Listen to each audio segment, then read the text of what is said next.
insurance to cover your damages. But if a police officer's car hits you, an Ohio law could leave you with the bill. Local 12's Dwayne Pullman investigates.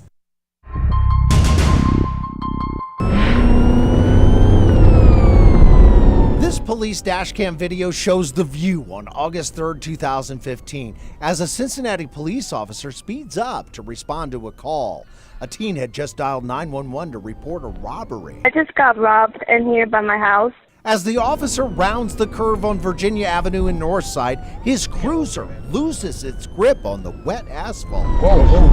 The cruiser crashes. As the police report shows, the police cruiser struck a Honda Civic which was legally parked, knocking it into a utility pole and spinning the cruiser around. The police officer was not injured. I think it deployed every single airbag inside of the car. Bobby Burgess was inside that Civic. And my wife was on the porch. She thought I died. Burgess was only bruised, but his 2007 Civic, which he saved up more than a year to buy, was totaled. I bought the car 9 days prior.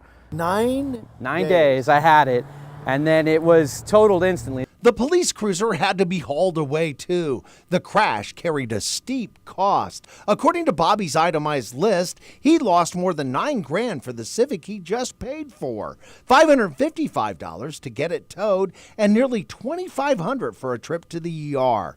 And Burgess had limited insurance. You did not have anything other than liability insurance, right? That's correct. So you didn't have collision. I didn't have any all of that. Yeah. And Which I'll never do again. Normally, Bobby's insurance would not even come into play because he was not at fault. According to the police department's own accident report, Unit 1, that's the police cruiser, failed to maintain control in a curve when it crashed into Bobby's Civic. To recoup his losses, Burgess followed the city's own directions, filing this itemized claim with the grand total. 12 grand. Yeah, something like that. A little more than 12 grand. A little over 12 grand, yeah. $12,321.65 to be exact. Do you have the kind of money to deal with this? No, absolutely not. Obviously, the city did the right thing, right? No, the city denied the claim completely, out of hand. In a letter denying Bobby's claim, the Cincinnati Police Department's finance director writes, the city of Cincinnati is immune from liability for damages while police officers are on a call of duty. I contacted City Hall for an interview and explanation. In an email, Assistant City Solicitor Pete Stackpole wrote, under these circumstances, the law in the state of Ohio provides immunity to the city. They destroyed my property and they won't pay me back because they say that they're not liable for that. Ohio law does allow the city of Cincinnati and other municipalities to claim immunity in crashes where police officers or firefighters or emergency medical service members are responding to an emergency call and there's no willful or wanton misconduct. I continued to press City Hall, repeatedly asking Communications Director Rocky Mers for an interview. In an email, Mers referred me to the litigation section of the law department, who does not conduct interviews related to litigation strategy.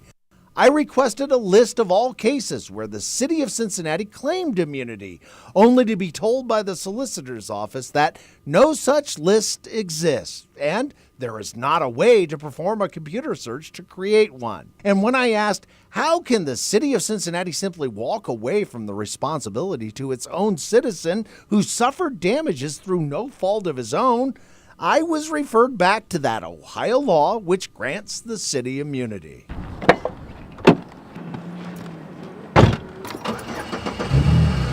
After his Civic was totaled, Burgess says he could only afford this 17-year-old Pontiac Sunfire. It's rusting and the paint is peeling, and Burgess isn't sure how long it'll continue to run as he pays the price. I get stuck with the bill. For a crash that wasn't his fault. If this can happen to you, it can happen to anybody. City Hall is showing no signs of changing its position and reimbursing Bobby for his losses. Perhaps that's because paying for one case could open the city up to a lot of other claims. Whatever the reason, I'll continue pressing this case to see if Bobby can get at least some compensation for a loss that clearly is not his fault. I'm Dwayne Pullman, Local 12 News. And this investigation started with a tip. If you want to contact Dwayne, just call our Local 12 Investigates tip line.